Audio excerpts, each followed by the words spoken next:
These videos are very useful to me, I think, because not only am I looking at myself performing the exercise, so I get a visual feedback of what I'm possibly doing wrong and where I can improve, but I can also take this time to reflect on what led me to choose this particular exercise, the reasoning behind it, and why I think it's a good choice at this point in time in my training. The kettlebell swings are something that I wanted to do for a very long time, but the gym only has 24 kilo kettlebells, and so there was only so much that I could progress them. With this setup, with lifting straps, I think I might be able to go for at least the heaviest dumbbell that they have in this gym, which I believe is around 40 kilos. And maybe I could play around later with plates, maybe with a dip belt. I would really like to keep progressing the kettlebell swings. They are a very good movement. I really feel them in my posterior chain. They are amazing, and they're a good explosive exercise. And I superset those with the only little pulling of the day in the form of face pulls. There's gonna be more pulling from the floor in the next session.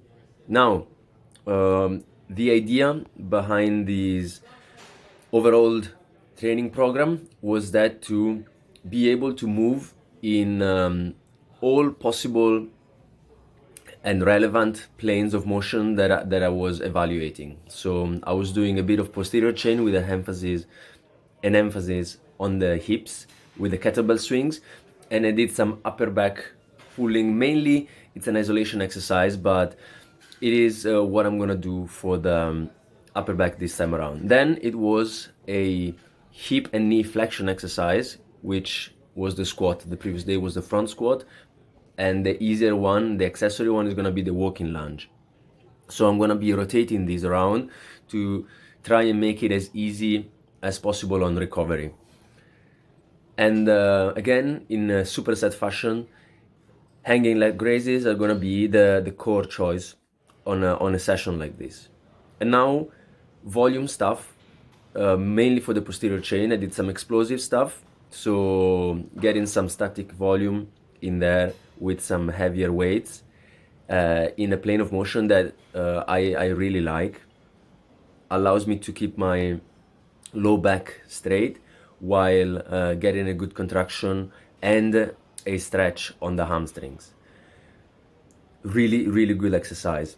And so after covering lower body pushing, hip hinging, and somewhat of a pull, it was time for the pushing movement of the day. And those were simply push-ups on the floor. I did 3 sets of everything. I believe that I accrued a good workout volume for this session, and this is how it's gonna be. So rotating between harder and easier variations in a way that they combine together as a puzzle is what I'm striving to achieve with this. Let's see how the next one comes up. Ciao.